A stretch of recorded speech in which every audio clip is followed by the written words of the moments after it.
All right. Welcome, welcome everybody to the first official Toastmasters meeting of the new year. We had just had our first officers meeting of the new Toastmaster year. Thank you to all those who attended. Today, since we do not have a prepared speech, we'll be watching a Craig Valentine video. Somebody's excited. And we'll have our usual table topic session, probably a little longer than usual. But in the interest of time, we can move right along and kick it off with our Toastmaster for this evening, Bob Fogel. Take it away, Bob. Thank you, Aaron. As well as you probably all know, this is my first Toastmaster position. So, Dan, I watched your video on the public television. I bet you countless times trying to mimic how you start off your meetings as the Toastmaster. So if the words sound familiar, because they are. Okay, so anyways, what I'm going to do tonight is introduce the role players. And the first role player, well, has Jean. She's going to be our timer this evening. Jean, can you share what your role is going to be? Yes, thank you. Thank you, Bob. My role as the Toastmaster is to time various portions of the meeting. Since we don't have a prepared speech tonight, we will be having an educational session. I've scheduled 10 to 15 minutes for that. It will probably be less in terms of video, but we might want to spend a little bit of time just having a couple of debrief questions afterwards.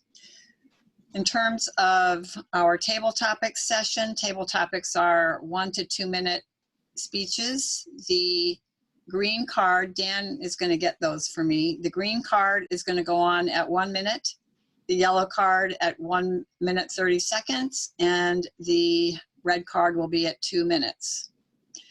And at 2 minutes and 30 seconds, you are disqualified. Evaluation, we will be having table topics evaluation tonight. Depending on how many table topics we have, it's usually a 2 to 3 minute speech. Green light at 2, yellow light at 2.5 minutes, and not light card. And then red card at 3 minutes, and then you're disqualified after 3 minutes and 30 seconds. And by the way, Aaron, I don't know if Cambridge has some timing lights that we can snag. Would be very nice. And then I will be giving a report at the end of the meeting. Thank you, Mr. Toastmaster. Thank you. Well, I'd like to introduce our next person, will be the grammarian, and that's Mr. Art Atkinson. Thank you, Bob. Good evening, Toastmasters. In my role as grammarian, I will be doing 2 separate things. One of them, which I expect not to have to do much of, is to be listening for mistaken grammar or poor use of English,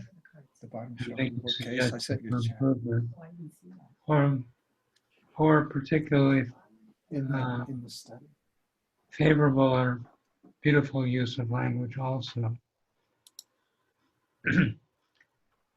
The other aspect of my role as grammarian is to introduce the word of the evening.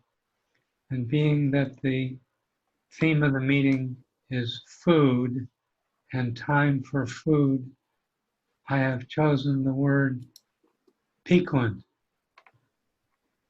a word P-I-Q-U-A-N-T, describing a certain class of flavors which have a quality of sharpness and liveliness to them, pungency. An example of using the word piquant is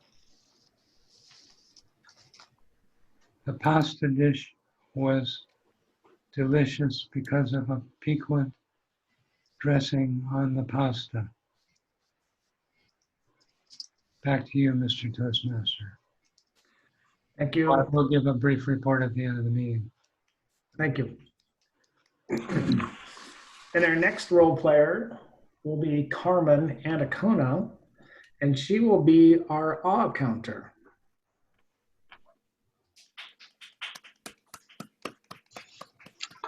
Good evening, Mr. Toastmasters and fellow Toastmasters. The purpose of the counter is to note words and sounds that are used as a crutch or pause filler by anyone who speaks. During the meeting, I will listen for overused words, including and, well, but, so, and you know. And I will also listen for filler sounds, including or. And I will give my report at the end of the meeting. Thank you, Mr. Toastmaster. Thank you, Carmen. And Carmen, it looks like Rick, he's not feeling well. So I know Jean's going to take over that role. Is that right, Jean? It's actually going to be Dan. Okay. Mr. Toastmaster, Dan's going to be our general evaluator tonight. Okay. Well, Dan, that being said, can you go ahead? You'll hear from me later. I'll take over when we start to have our evaluation. Okay. And then Carmen, you're going to be our joke master. Is that correct? Yes, later. Later. Okay. And then since I'm the fellow Toastmaster, or since I am the Toastmaster for this evening, not fellow, I guess we should read a little bit of what the things that was brought out this evening. And it's about, of course, we know the time for food. This is written, it was a quote from Mark Twain. It says, "The secret of success in life is to eat what you like and let the food fight it out inside." And then from Dolly Parton, it says, "My weakness has always been food and men, in that order." And with that, we pass it on now to Jean as far as the video. Is that what we do? Okay. Yes, that would be perfect, Mr. Toastmaster. All right.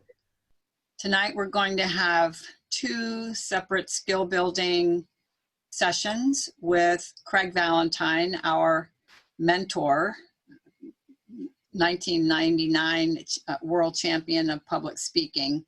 And Dan will be queuing up that information, and then we'll have just a very short discussion afterwards. Thank you, Jean. Okay, so we'll leave it to Dan, Yes. All right. who will be sharing his screen. So just a moment.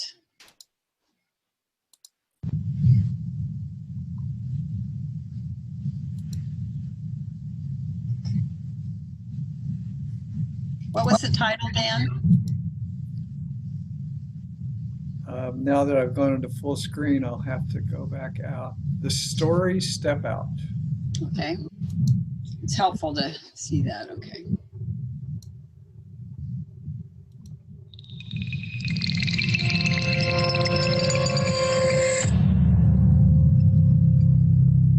What speakers have to guard against is acting out scenes like an actor and coming across like they're doing a stage play. Speaking is not a stage play. If you use all dialogue, then you'll come across like a stage play. And if you use all narration, you'll come across like a world news report. But if you have a good mix of narration and dialogue, you should be in good shape.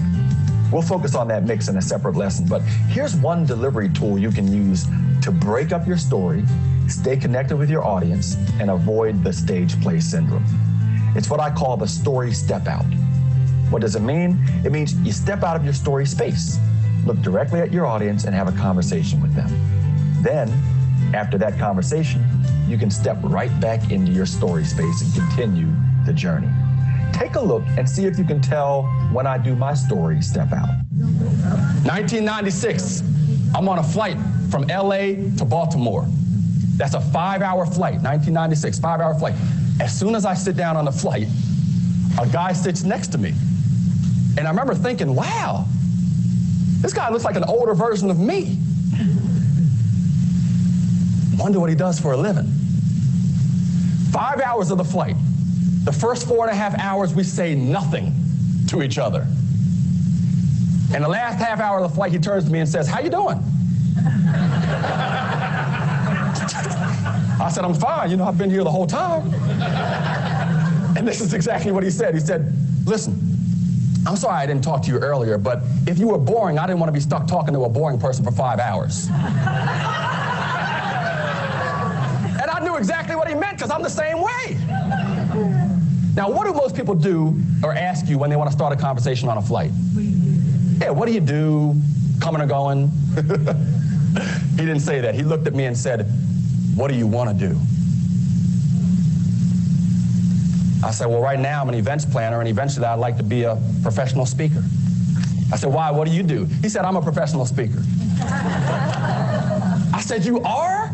He said, yes, as a matter of fact, I am the #1 gospel comedian in the United States of America. I said, I didn't even know there was such thing as a gospel comedian.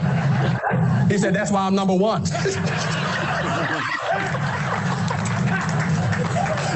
Now, welcome back. So did you catch it?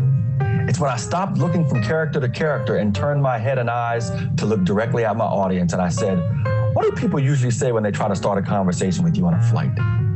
Then, after I got a few responses, I went right back into the story and turned my head to look back from character to character. And that's the key. When you're in your story, your eyes are usually on the other character that you're talking to or you're listening to. So turning your head to look at your audience is usually enough of a clue for your audience so they know that you're now talking to them. Taking a physical step forward and out of your scene even further clarifies to your audience that you're in a conversation with them. The key is to stop looking at the other character or at the scene in your story and look directly at the audience so they know you're talking to them. In that sense, it's not just a story step out, it's a story look out. Take a look at one more clip from Melbourne, Australia to see how I temporarily, physically step out of my story. I even step off the stage to have a conversation with my audience. And I got up there, I gave him the greatest introduction I could. I got everybody fired up to hear him. He comes up on stage, I hugged him, I said, God bless you. He said, well, God bless you. And you know what I started thinking? Maybe he didn't see me in the hallway. Even though we were the only ones out there.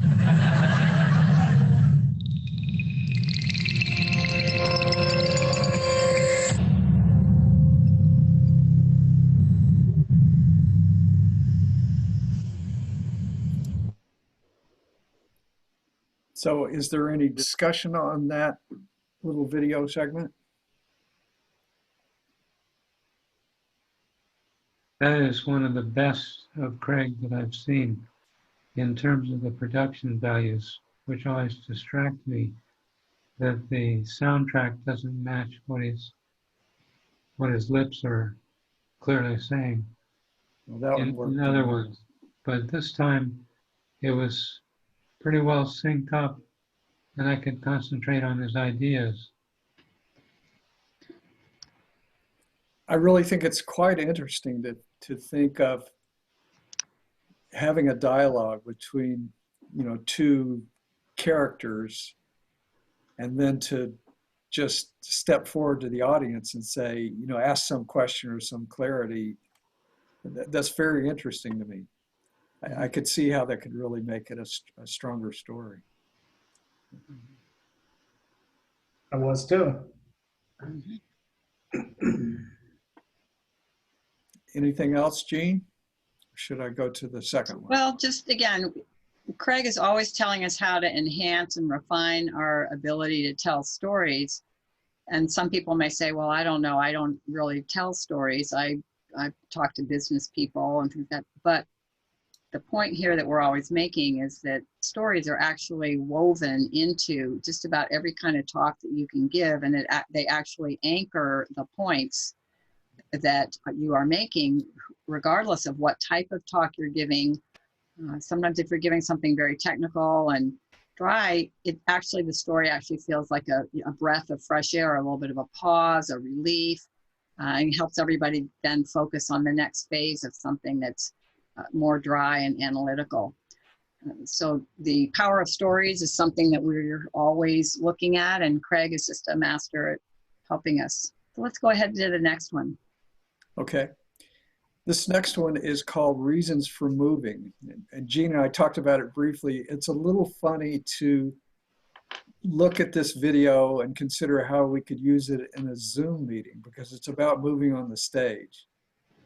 But I think these big principles could apply in the smaller setting too, if we just think about how we deliver a point from a place, and then I'll let him explain. I'll share the screen again.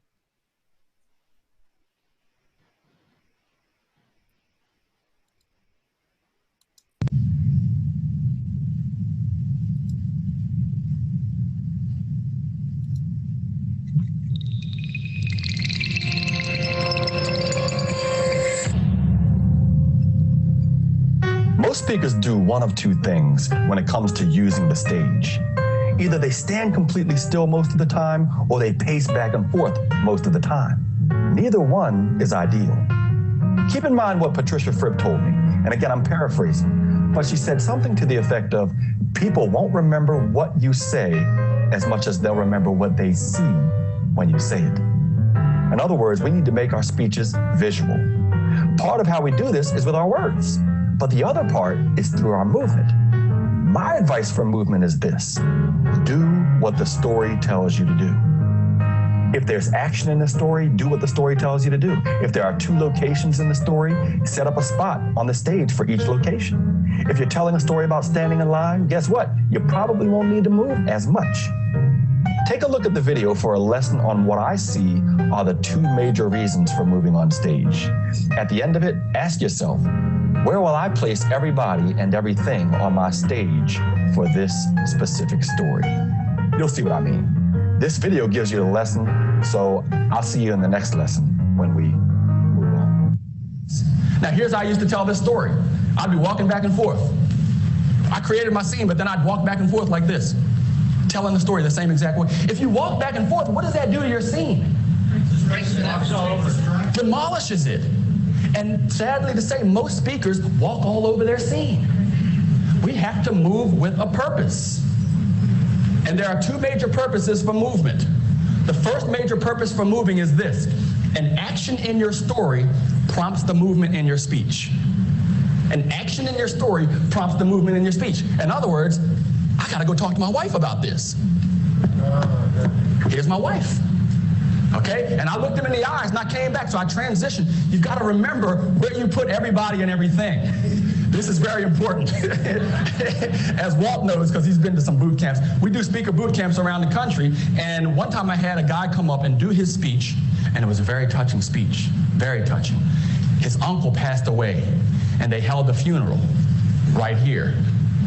Then he went away and told some more parts of the story. Then he had lunch. Right here. And as sad as the story was, I had to say, look, I gotta tell you this, do you realize you just had lunch on your uncle? You gotta remember where you put everybody and everything. My good friend Darren LaCroix calls them holograms. Remember where you put these holograms so that you don't step on them or end up having lunch on your uncle. Okay, so one reason for movement is the action in your story prompts the movement in your speech. Another very important reason for movement, we want to use the stage as a timeline. Timelines, we read from left to right, correct? Read from left to right. So we want to use the stage as a timeline. I tell a story here, and I sell my point or I make my point, guess what I do? In a keynote address, I'd go to another spot on stage. And as I'm transitioning, I use a transitional statement like this. Fast forward with me 8 years. I'm walking up the timeline, okay? Tell my next story, make my next point. Over the next 2 decades, what I came to understand was, and what this allows you to do is call back to those other points. 3 stories, 3 points. By the time I finish my speech, I can say, just like when I was 10 years old, call back visually and verbally. this happened. Just like when I was 18, this happened. And just like today, and I go into my closing, that is a speech I would pay to see.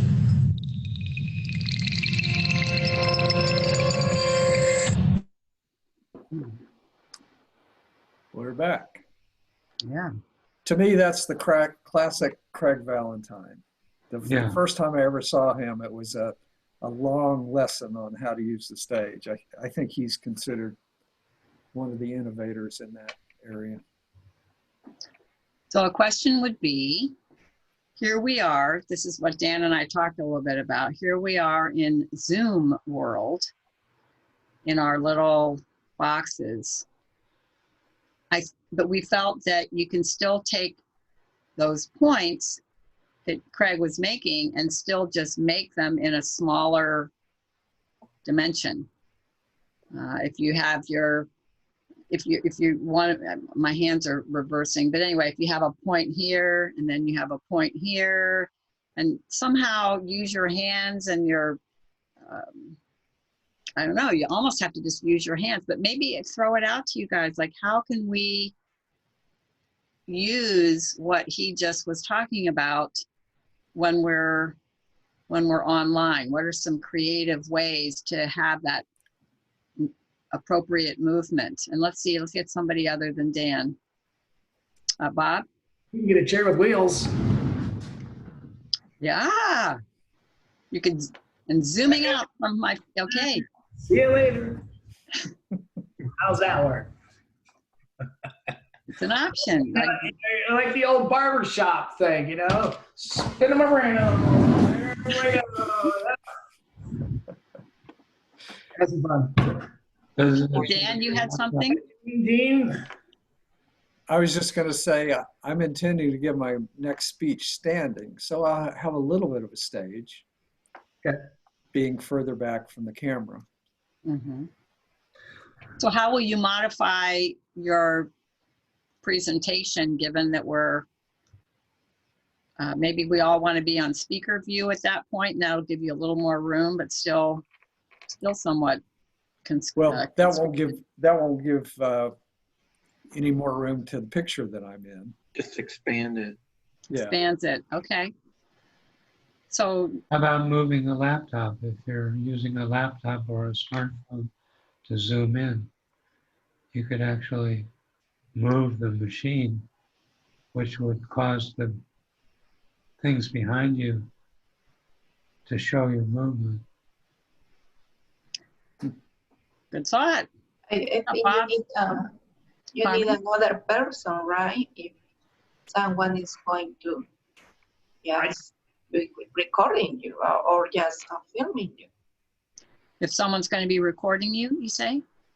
Yeah, for example, if you want to move the camera and you are in the middle of the speech, who's going to move it for you? You need to be with someone else to do that. Mm-hmm. I think Art did that when he gave his first speech. Or you could do I mean, it's almost like a chair moving back, you know, it's like, woo, there we go. Or like, I was really scared, you know, like, and this is me just doing this myself. Or, oh, I felt kind of sick on that boat. I was like, oh, getting so sick. Oh. Anyway. How to make your audience throw up. The one thing yeah. was when I stood up my last speech that my audio didn't work as well. Art and I believe it was Rick couldn't quite understand my because I'm away from my microphone. There was a problem there. So I was looking online here just this week for that problem, and I was pricing just a little clip-on voice thing, and they're under $30 that you just have a little clip-on, and it's mobile too, so it's wireless. Oh, it's wireless. Okay, yeah. And still for the audience to hear. There you go. That's a good idea. Yeah. Yeah, that happened to me too. In the last speech that I had, it was Rick and Art. They couldn't hear it. Uh-huh. But I thought I even closed the door. It was a closed room. Mm-hmm. There was no noises outside. So I thought everything would be all right, but it wasn't. Right. So audio troubleshooting, it sounds like, and getting that organized. Well, I just feel like we've got corners that we can work with. So if you want to do a timeline, you could do, I wish I was reversed because I'm trying to do left to right. But anyway, you could say, here I was at this point, and then when I moved here, I did this, and then over here, I did that. I don't know, just, it seems like hands are an important feature when we can't move our bodies as much.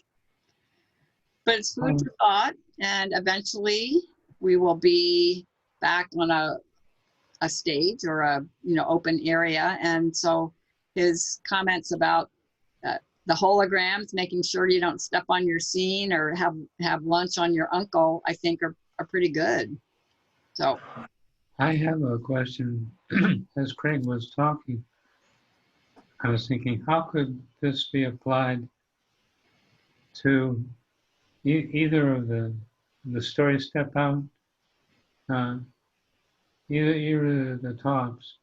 I was thinking to myself, how could I have applied that in this latest research-based talk that I gave, which is all very analytical, detailed stuff. There are opportunities for stories, but not within 7 minutes that I figured out.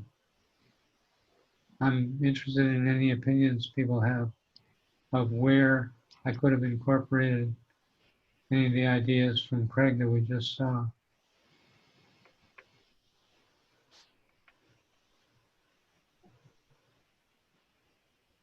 Well, I think that what you can do is, instead of put the PowerPoint all the time, you can just put it for maybe a couple of seconds, let the audience read what is in the PowerPoint, and then and then take it out, and then you start talking about the topic. And then if there is another main point, you just put the PowerPoint again, just to refer to that point. And then you take it out, and then you are on the stage again. I think that would be much better. Sharing your screen and then not sharing your screen and having it go to you directly. Yeah, I think it will be just for the main points. Yeah. The PowerPoint shouldn't stay there all the whole speech. Mm-hmm. There's supposed to be a setting, and I haven't tried it yet. There's supposed to be a setting in Zoom which lets you do a split screen. And I haven't investigated how that works, but that might be a compromise to have the PowerPoint and your face up at the same time. That would be nice. I see that being done on some Herbalife webinars. Okay. Okay, well, if you have any more thoughts for Art, feel free to send him in the chat. I think we will keep moving along here, and I'll turn it back over to our Toastmaster. Thank you for that. I always like Craig Valentine. Yes, that was very good. Good pick this evening. Thank you, Jean. Mm-hmm. Well, this evening is our table topics master is Art Atkinson. And so I'm going to pass it to Art and see what he has for us. Take it away, Art. Thank you, Bob. So Toastmasters, the theme is time for food or food itself. I have a question in mind. We have a quote from Mark Twain. The secret of success in life is to eat what you want and let the food fight it out inside. Dolly Parton, her weaknesses being food and men in that order. My question is... Wait, you're going to pick somebody? Pick somebody first. Yes, my question was based in these two. Would somebody like to be my first speaker?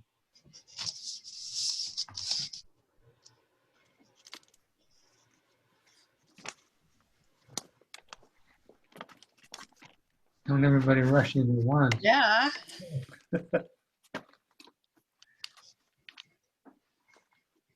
Bob, I'm going to pick on you. Uh-huh. So, Bob Vogel, the question is, Mark Twain just delivered us a piece of dietary advice. Do you subscribe to that theory of success in life, or do you think otherwise?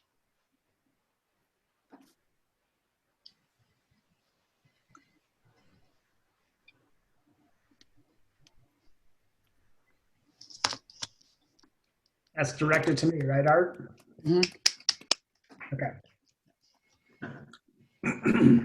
Sorry. Hang on a second. Okay.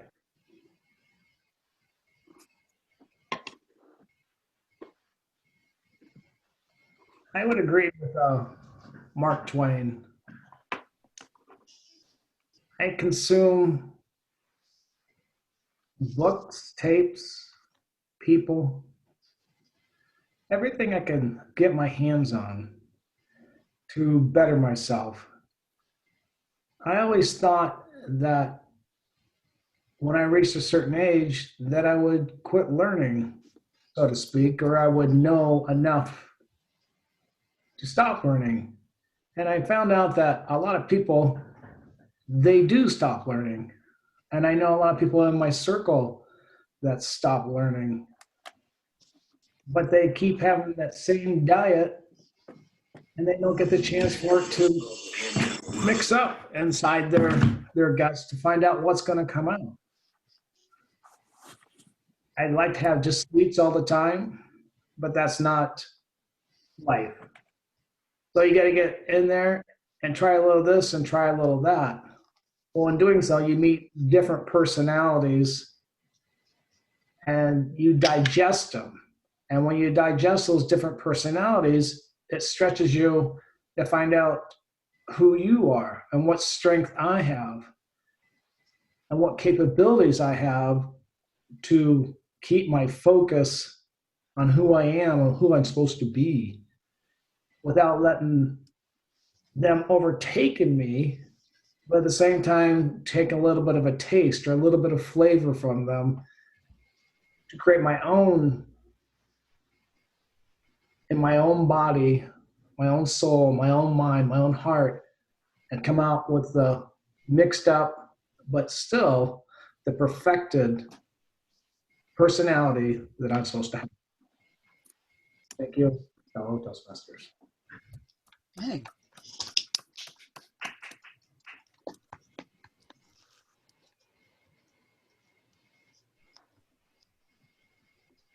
Okay, next question.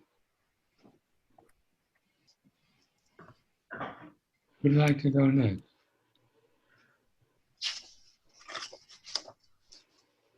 Aaron. Aaron. Oh, is Are he you frozen? He's frozen. He's having trouble tonight. Okay, so I'll pick on Dan instead. Okay. Okay. And in the domain of food, there are those who believe that cooking food is not desirable and they eat a raw food diet. What is your opinion of this, and do you eat raw food diet yourself? Mhm.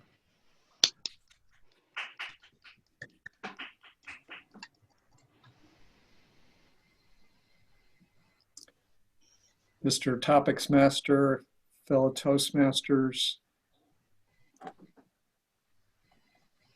I would admit that when it's really hot and steamy outside, I might think a bit about more of a raw food diet, particularly if it was fruit. That I could get behind, I think. But in general, I would say that for my constitution anyway, I really do a lot better with cooked food. And I've found that over time,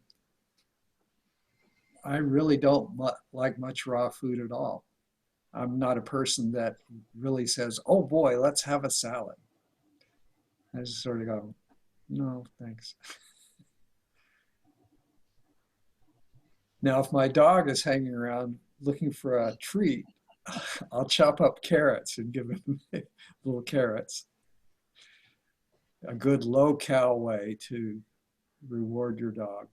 And I might have a few carrots at that time, but otherwise, I'm usually going to be cooking something. It's interesting to me that with the stay-at-home lifestyle that's happening these days, particularly working from home, I find myself cooking a whole lot more. Generally, Jean and I are independent on meal preparation. So if I want something good to eat, I figure out what it is and make it. It's a system. And since I've got a little bit more time at lunch because I'm not traveling back from work and then having to get back by 1, say, I have become more adventurous in trying things because I tend to eat my biggest meal at lunch. The last thing that I'll digress upon, I seem to be wandering a bit here, is that we got an Instant Pot, and that's a really cool thing I found for figuring out some fun things to make for a good hot lunch. So I'd have to say in summary, let's all eat a nice cooked meal. Thank you.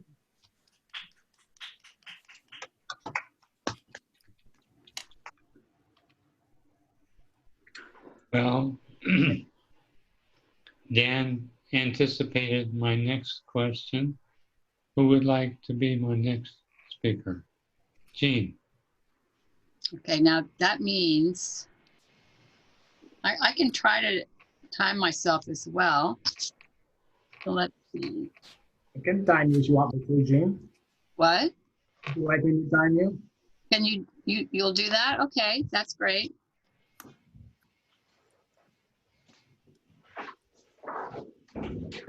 Getting the timing device. Yay. Thank you. Wow. So, Jean, what proportion or what portion of the food that you eat do you cook yourself, and what percentage or proportion of the food you eat is cooked by someone else? And are you happy with the proportions, or do you think there would be an advantage to changing it? Or would I be happy? What was the last part of that? Or would there be benefit in changing the proportions?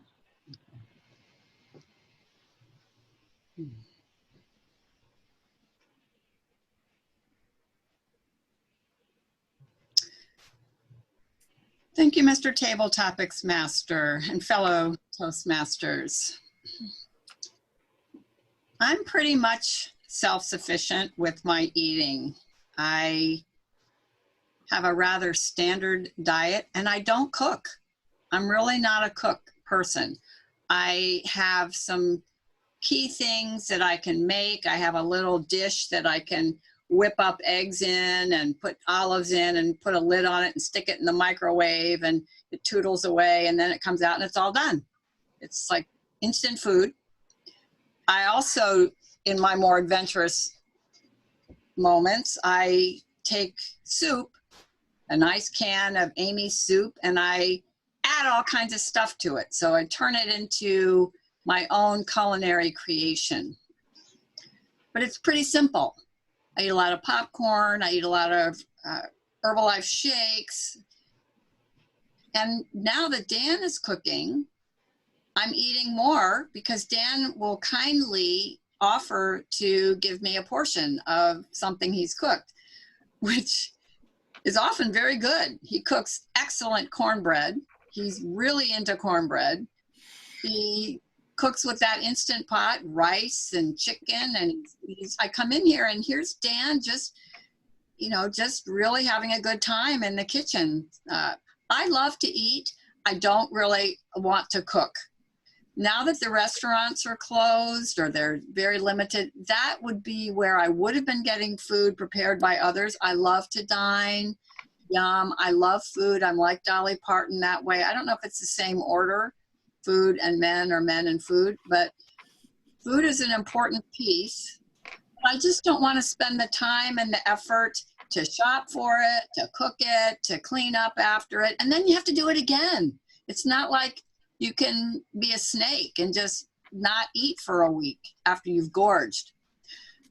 So the answer to the question is I do most of my own food preparation, not cooking, and I'm looking forward to being able to dine out again soon. Thank you. Mhm. So, Aaron, you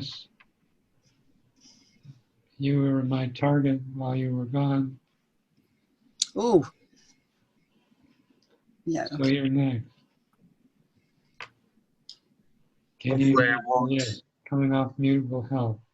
Now, Yeah. Aaron is the evaluator. Just to I am, yes. Thank you, Jean. So give yourself a good evaluation. I'll try. So, Aaron, the French are famous cooks and famous as a nation for their interest in good food. A lot of our vocabulary concerning food is based in French words or the names of French dishes. Right. Talk about any subject related to food and use as many words based in French that you can think of. For example, you could say, the other night I was cooking bœuf bourguignon, and I had a recipe of coq au vin. In other words, you could just ladle it on thick, all of the words you can think of that are related to food based in French. Are you there, Aaron, or are you frozen? I think he's He's frozen. gone. He escaped once again. You bailed on that one. Anybody else like to take that one? Carmen? Yeah, I want another question. A different question. Yes. I'd have to think of a different question. Ah,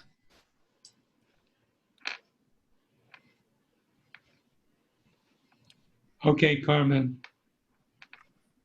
You have a Latino origin. Do you like food that has hot peppers in it? And tell us about an occasion when you ate something with hot peppers that was hotter than you could take. Too hot for you.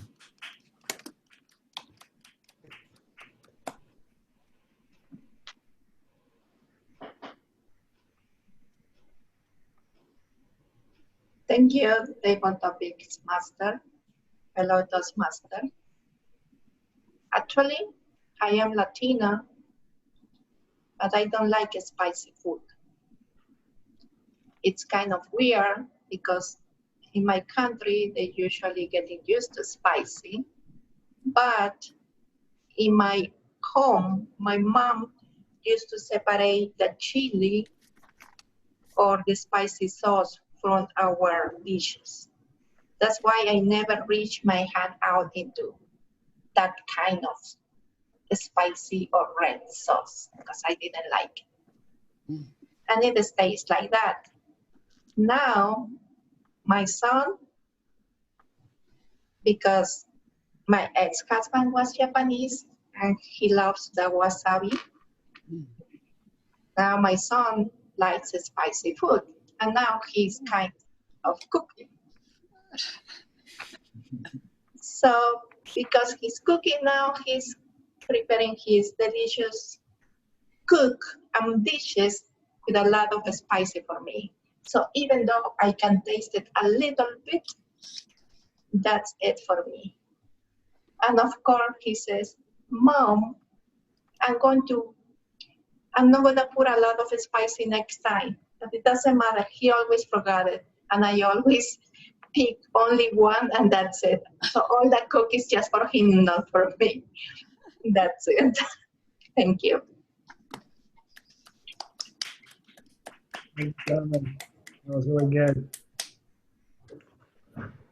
I don't have the agenda in front of me. How are we doing time-wise? We're just done. in time. It's done. time for the timer to tell us who qualified. Well, I can speak for Jean. Bob? Well, I've got it, Bob. Thank you Oh. for doing that. So Bob, Carmen, and Jean qualified.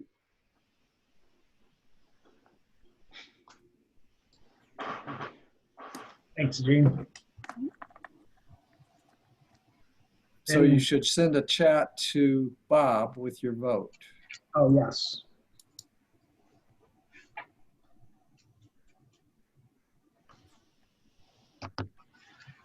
So can you remind me one more time for the general evaluator? Are you taking that role, Jean, or how I is? am. No, that's going to be Dan. Yeah.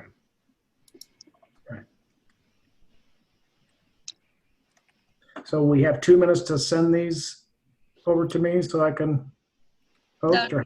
You don't even need, you don't, no, since we're not evaluating, we just, everybody send over to Bob, and you can, Bob, you can hand off to the general evaluator if you like. Okay.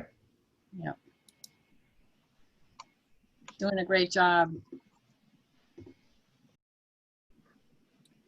Could I go ahead and introduce our table topics evaluator? Yeah. Oh, yeah. All right. Thank you, Mr. Toastmaster. Thank you. Yeah. Aaron, it looks like you're frozen again. Oh, poor Aaron. Yeah. It's unfortunate when we have connection problems. Like a couple of weeks ago, I was in Atlanta and I had a bad connection. It was just maddening. You just, boop, you're gone. I had at my mom's house, the same place Dan was, it was, I don't know, it was about 9 o'clock to 3 o'clock. It was an all-day meeting for the area directors and stuff. Anyway, I was sitting practically on top of the server trying to get, as much juice out of there as I could. So. I thought you did quite well, Dan, for that stint down in Georgia. Mm-hmm. Well, thank you. It was weird. Let's just say it was weird. Aaron, can you hear us? Yeah, can you hear me? Yes. Yeah. Are you ready to give us some table topics evaluations? I am. All right, take it away. Here's our And we table asked topics how evaluator. much time. We've got 4 people. I would tend to think a 2 to 3, but Aaron, what do you think? 2 to 3 sounds just fine. Okay. Thank you, everyone. I apologize for my computer issues that I'm having today. But I did hear everyone's speech, so thankfully I do have an evaluation for everyone. Bob started us off. He had I didn't hear the question, but I knew he had a quote from Mark Twain. Bob, what I like about Bob is he always comes up with really creative answers to the questions, and he isn't afraid to get almost philosophical or, kind of his own brand of humor, depending on the circumstances and what the speech topic is that he's provided. And I'm almost jealous at how good that Bob can talk off the cuff when he's giving these table topics. So great job there. The only thing I would say for Bob is I think hand gestures could have been a little better, and I don't really know if I saw any hand gestures from him. So just something to consider that would make the speech a little more lively. Dan was asked if he likes raw or cooked food, and he let us know that he prefers cooked food. Dan always has such a smooth tone when he speaks, and it's something that it's very easy to listen to and very nice and calming. And something that I would tell Dan to work on for next time is maybe try not to draw attention to the fact that if you do something that you think you kind of slipped up, maybe not make a mention of it. Because honestly, until you kind of said that you were meandering, I didn't really think that you were. But then I couldn't stop thinking about it the whole rest of the speech. And then also hand gestures, just like Bob, is something I think could add more liveliness to your speech. Jean was asked what portion of food that she cooks herself versus others. Now, Jean was a good example where she did use a lot of hand gestures, and they added a lot of nice variety to her speech. She had a great conclusion as well at the end where she re-referenced the whole speech and told us what her answer was. And the only thing, I had a hard time finding something that Jean could work on, so I will say this, something that I've noticed that I'm going to bring up is that before Jean speaks, a lot of times she will click her tongue. I find it a lot with table topic speeches, she'll click her tongue before she starts her speech. And it's just something that I decided to draw attention to today, maybe something that she can think about and be aware of in the future. Carmen was asked if I think that, I didn't hear the question, but I know it had something to do with spicy food. Carmen has a very good sense of humor when she speaks, and I could tell, even when I wasn't looking at Carmen, I knew she had a smile on her face because you can hear it in the way that she speaks, and I really enjoy that a lot about listening to her speak. She always has that nice smile and a very warm feeling from the story about her son and her family. The only thing I'd say is that the lighting in the room where you're speaking could be a little better. It's a little dim and it kind of takes away, we can't see your beautiful face, so something to consider. That's my report.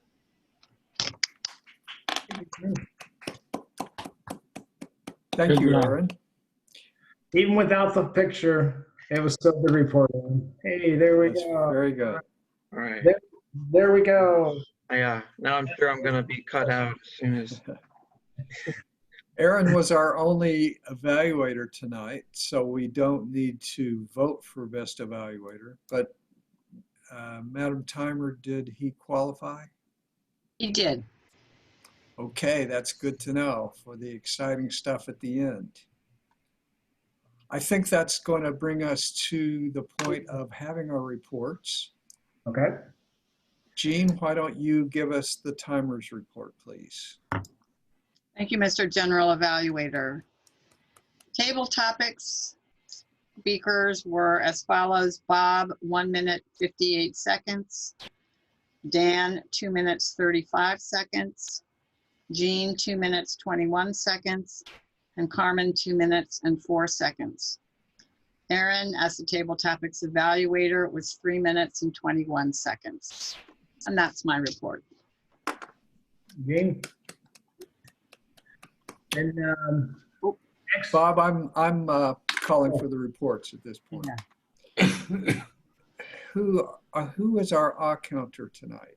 Oh. Me. That's Carmen. Carmen, could you give us your report, please?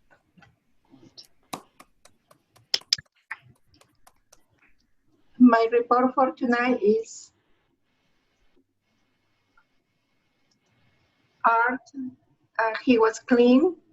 Bob, 1 1 Jean, 1 click tongue at the beginning. Dan was clean. Aaron, 1 1 and me, 1 and 1 R. That's my report for tonight. Very good. Thank you. And Yep. Mr. Grammarian, Art, could you give us your report for the evening? Yes, Mr. Toastmaster, Mr. General Evaluator. The grammarian report will be short this evening. I was busy in the back of my head generating questions as table topics master.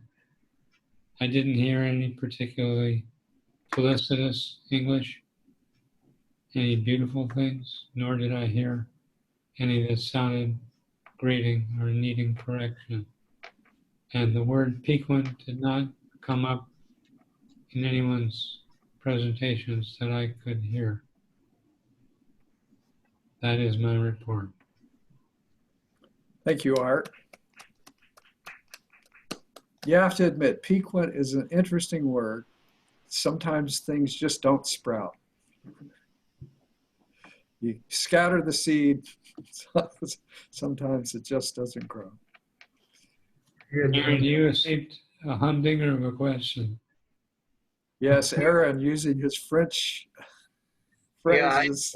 I don't know how well I would have done with that one. I would have crashed my Wi-Fi on that one too. Because I heard most of you were about to give some examples of words, and that was when my Wi-Fi crapped out. And a part of me was almost grateful that it happened, because I was like, I can't think of any word that I could use. That's like when you're on the phone and you don't want to answer the question and say, sorry, I can't hear you. They're static. That's right. Yeah. Our next report is our joke master, and that's going to be back to Carmen. Is that right? Yes. All right. Today's theme is food, so my questions are about food. Let's start. So what do you call a sad coffee? Sad coffee. Sad coffee. Depresso.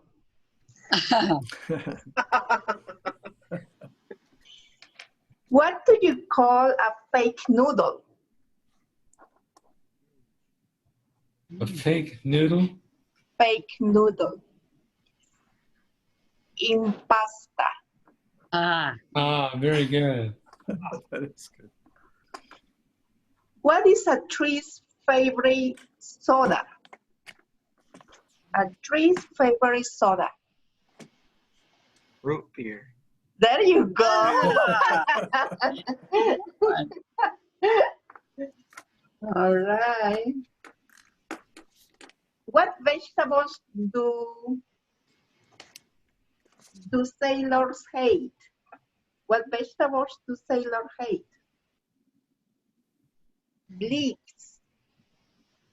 leeks. What was it? Leeks. Leeks. Oh, leeks. And what do you call potato? A potato with right angles. What do you call a potato with right angles? A square root. Square root. Square what? Root. Square root. The square root. Rude. Those are pretty good. And then there is a phrase that says, friends buy you food. Best friends eat your food. That's it for tonight. All right. Thank you, Carmen. Now it's time for me to give the general evaluator's report. Okay. It will be short and sweet. We had one evaluator tonight. That was Aaron evaluating table topics. I think that Aaron did an exemplary job.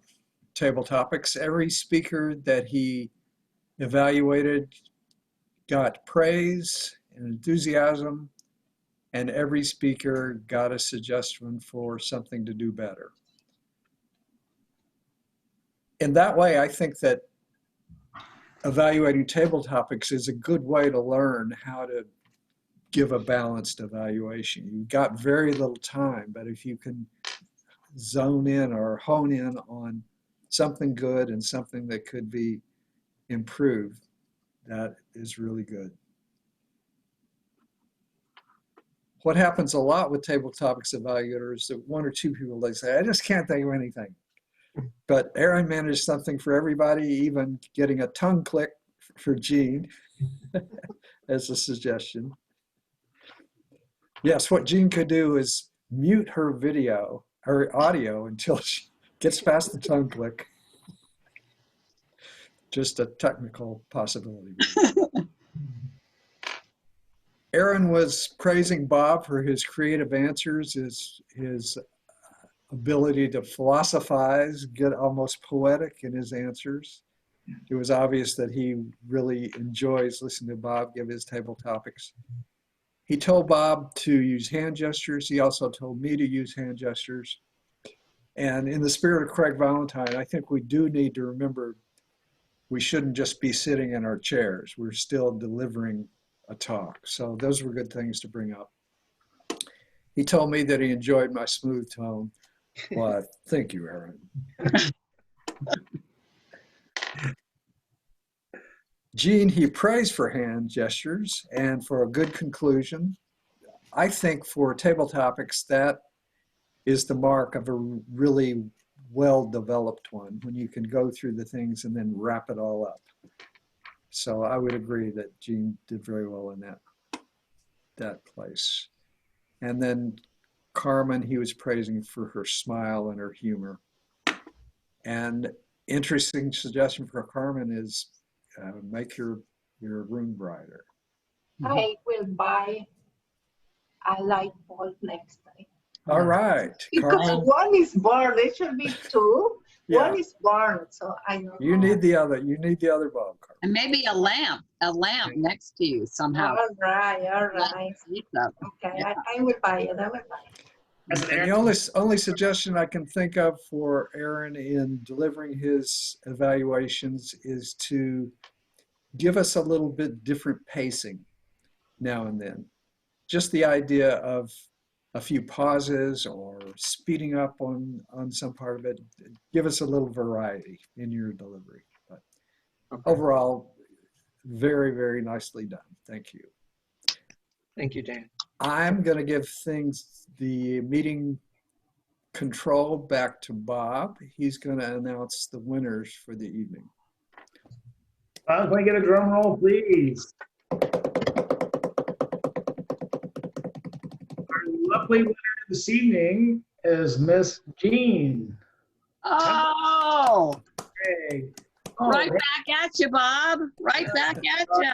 Whoops. Now I've got it on mirror. So you guys Down. work like this? No, you have it right. You have Mine's it got No, right. I was right. a number 10 on. You see that? Yeah. That looks right to us. It Yeah. does? Yeah. Yeah. I think see, It looks backwards. it looks weird. So it looks weird to you, but it looks right to us. Like this looks backwards to me, but I'm guessing it looks forward to everyone else. Yep. Yeah. That's right. Interesting. All right. It's just the way the camera works. And Jean, I want to add one thing to your best table topics Mhm. quote. You use a phrase called, "You're like a snake after gorging." I thought that was very interesting. Mhm. That was funny. Quick question. Does this look the same? Like, does this look right to you guys? Yes. Right. Reading Yes. left to right. All right. It looks right to me also. So there's something, the way that, okay. Thank you for helping me understand. All Okay. right. With that, I pass it on to Aaron, our president. Ooh. Unless there's something I might have. How about best evaluator? Only evaluator.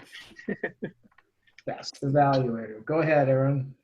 The Exemplary That's it. Evaluator Award. And Okay. Okay. all right. Thank you, Bob.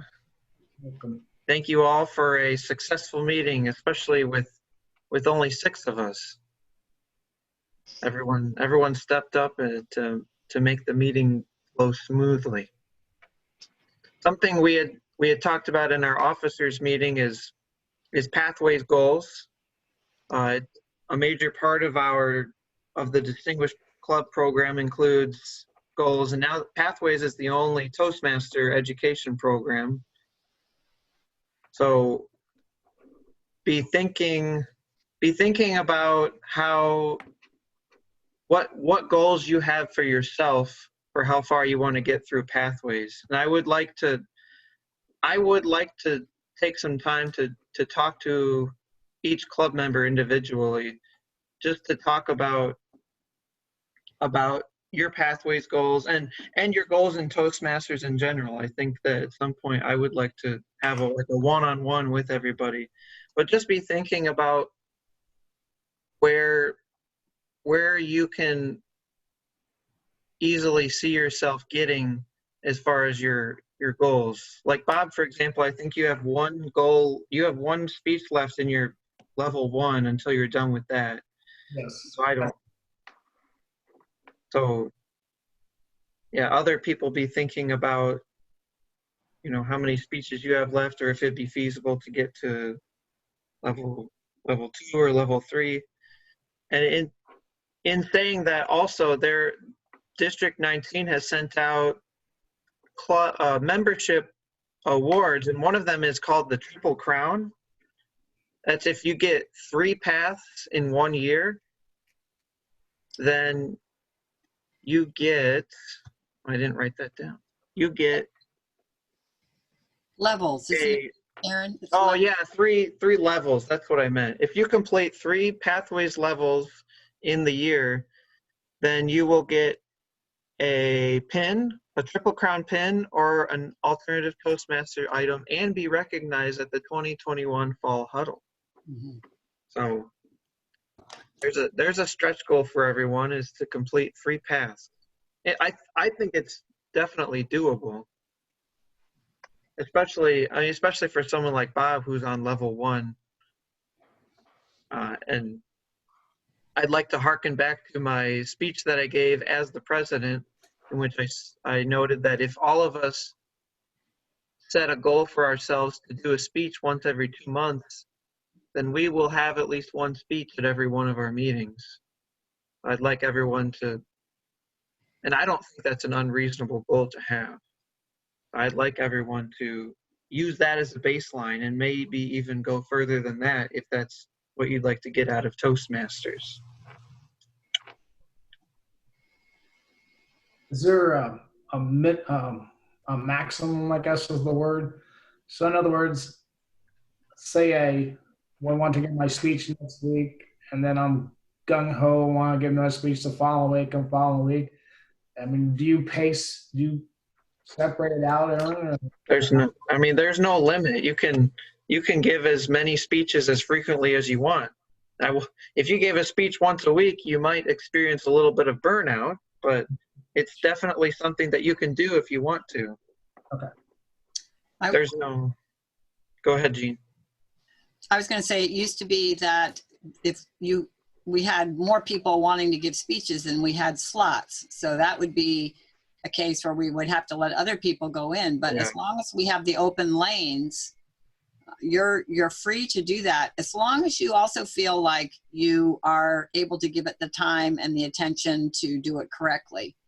So you always want to be working within the project and following the steps in the project. Last week, I think, Bob, we were talking about your research project, and Aaron, you were asking what do you need to do, and it's a good thing just to follow the yellow brick road in the path, so that you get all of the pieces that they want you to have. Yes. So. And that Triple Crown thing that's a really good, it is prestigious to do Triple Crown, but we have people, there was one guy that had become a distinguished Toastmaster in like the first year of when Pathways hit this region. So, you can definitely move fast. And if there's something that's coming up in your work or in your life that pertains to a project that's ahead of where you are, because you can go on Toastmasters International and you can take a look at the projects that are required for your entire path. You can complete a project at a level that's different from where you are. You don't get credit for it yet. You have to get credit on the levels that as they progress, but you'll accomplish that project. And so when you get to that level, that project's already done. So,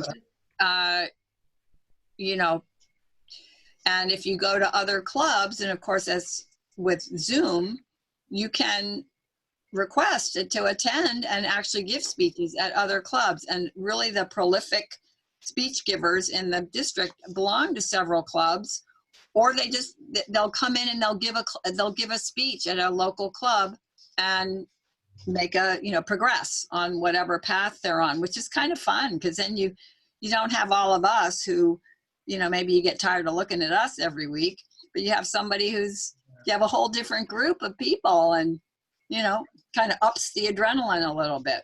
So we could talk to Lisa Purcells, who is our area director, when she's planning to visit, Aaron, sometime soon. She has not talked to me, but I can reach out to her. I know something. I thought she was. Maybe, now that you mention it, I feel like I do remember seeing something. Yeah. At any rate, all the area directors are starting to reach out, and that's the fun thing about Zoom, is that you could go somewhere. You wouldn't have to be a member of that club to give a speech. We'll probably have some guest speakers come in. Corey May, I know, says he wants to visit us sometime. So Corey's a good guy. Yeah, it's just, So I think whatever you want to do, Bob, it will be able to be accommodated. Okay. I had a little bit of an insight about the coaching I got from all of you with too heavy on the PowerPoint slides. I thought I would explain what I misunderstood about the project in case somebody else might make the same mistake I did. The research project had a research worksheet, which implied that you would have 2 or 3 sources for any point that you were making. You'd have more than one reference source for it. And I was making a mistake of thinking that having one in the speech for a given point was not sufficient, that I needed more points.